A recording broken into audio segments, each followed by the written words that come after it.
আসন্ন ত্রয়োদশ জাতীয় সংসদ নির্বাচনে যশোর ৫ আসনে বিএনপির বিদ্রোহী স্বতন্ত্র প্রার্থী ও উপজেলা বিএনপির সাবেক সভাপতি অ্যাডভোকেট রাজহাট শহীদ মোহাম্মদ ইকবাল হোসেন বলেছেন, আগামী ১২ ফেব্রুয়ারি মনিরামপুরের মানুষ কলস মার্কায় বিজয় দেখতে চায়। তিনি আরও বলেন, আমি নির্বাচিত হলে এই অঞ্চলের মানুষের জীবনমান উন্নয়নে কাজ করব। কলস মার্কায় ভোট দিয়ে আমাকে বিজয়ী করলে আপনাদের পাশে থেকে এলাকার সার্বিক উন্নয়ন করার সুযোগ পাব। শনিবার বিকাল থেকে রাত পর্যন্ত মনিরামপুর উপজেলার নেহালপুর ইউনিয়নে কলস প্রতীকের পক্ষে গণসংযোগ ও পথসভায় তিনি এসব কথা বলেন। এদিন তিনি নেহালপুর ইউনিয়নের বিভিন্ন এলাকায় রাস্তার মোড়ে মোড়ে পথসভা ও গণসংযোগ করেন।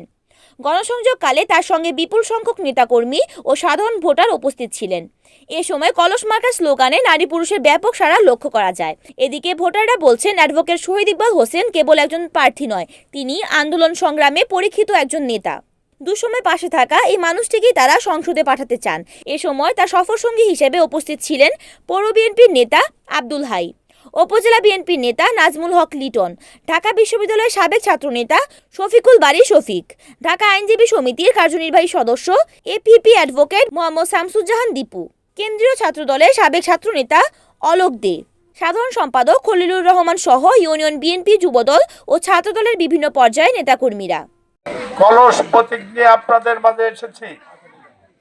আমি আপনাদেরকে এতটুকু অনুরোধ করতে এসেছি যে আমি শহীদ মোহাম্মদ ইকবাল হোসেন, আমাকে আপনারা সকলে না চিনলেও আমার নামটা কিন্তু আপনারা সকলে শুনেছেন। এই কারণে শুনেছেন যে আমি ১৯৮০ সাল থেকে মনিরামপুরের এই রাজনীতির আকাশে বাতাসে কিন্তু আমি রয়েছি আপনাদের পাশে। আপনারা যেমন আপনাদের সমস্যায় আমাকে আপনাদের পাশে পেয়েছেন, তেমনি ভাবে আমিও কিন্তু আপনাদেরকে আমার পাশে পেয়েছি সব সময়। এই কারণে আমি স্বতন্ত্র প্রার্থী হয়ে আপনাদের এই আহ্বান জানাতে এসেছি যে আপনারা আমাকে ভোট দিয়ে নির্বাচিত করুন।